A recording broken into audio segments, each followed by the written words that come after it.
St. Patrick's Day weekend and what the hell you should expect as a rideshare driver, whether you're driving for Uber or Lyft.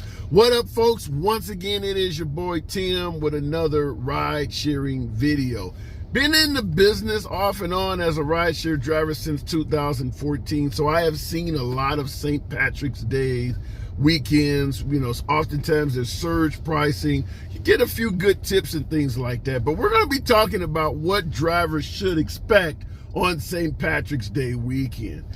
First thing, drunk passengers, period. The whole goal of St. Patrick's Day, for the most part, among the Irish and those who like to celebrate it, is to get wasted. So you're going to be picking up a lot of passengers that are going to be wasted. You're either picking up people to take them to a place to get drunk, or you're picking them up drunk from the place you took them to. So that's what it's going to start out with. So having said that, some of the issues I would tell you to be prepared for, first of all, because everybody's going to party, expect folks to try to put more people in your damn vehicle than you have seatbelts for or will fit.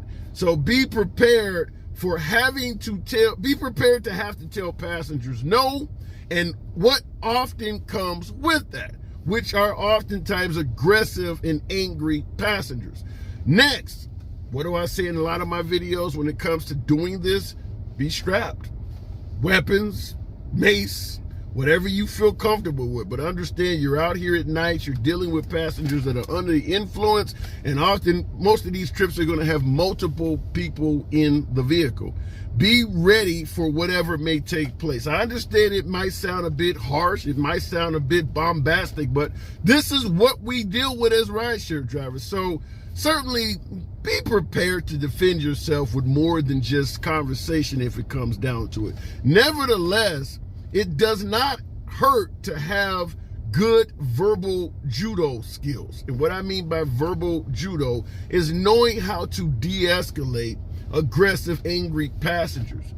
You don't always just have to flat out tell them hell no to their response. You can make up excuses. You can do things to get them to sympathize with. I got a young child at home that has been injured or something like that, and unfortunately I got to cancel the trip and get home. My child is in debt. Whatever the hell you got to make up.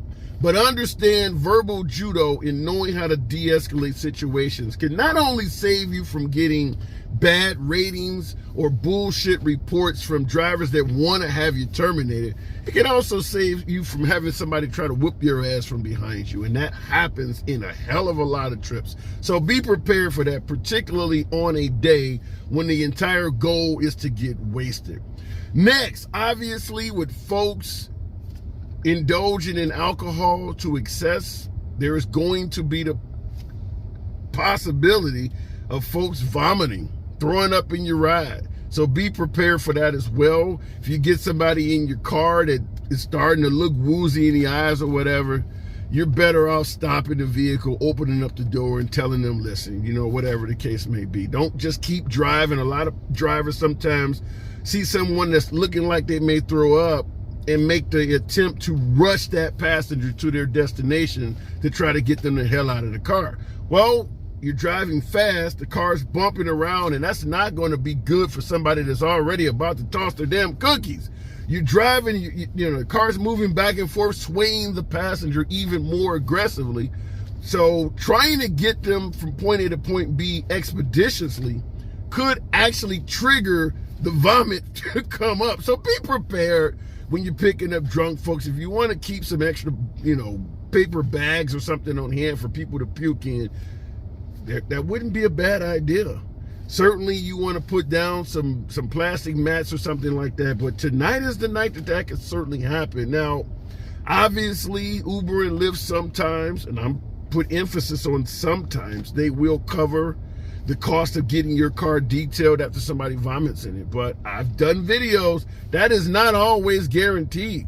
There are drivers that have been denied the cost of cleaning their vehicle up. I had a driver get in the comments once and stated that 3 passengers puked in his vehicle within a short time span, and Uber denied the request on the grounds that you filed too many claims.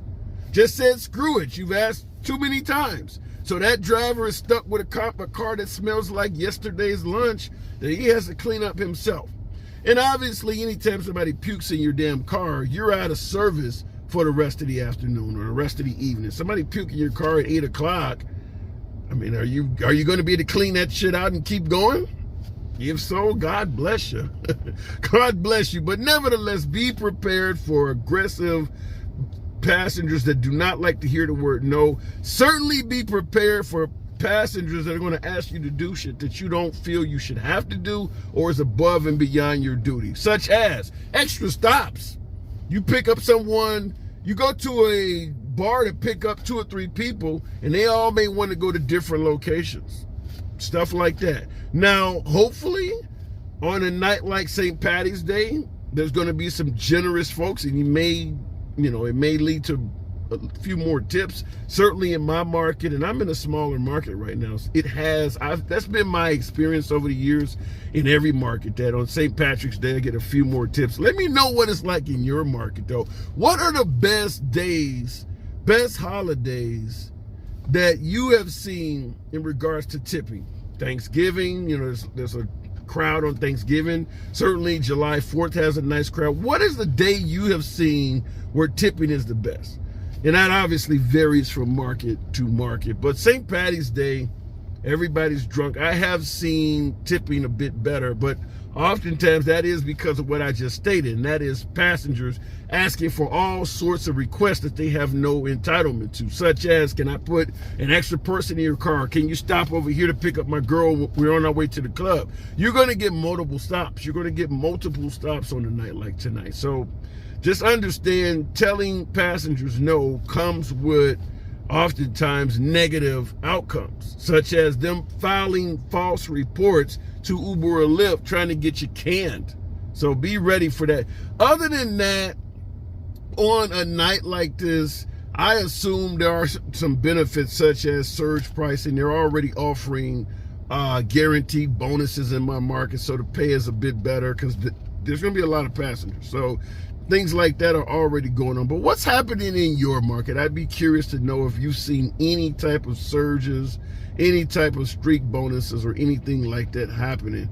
Nevertheless, stay strapped, stay safe, keep your head on the swivel, and make that money.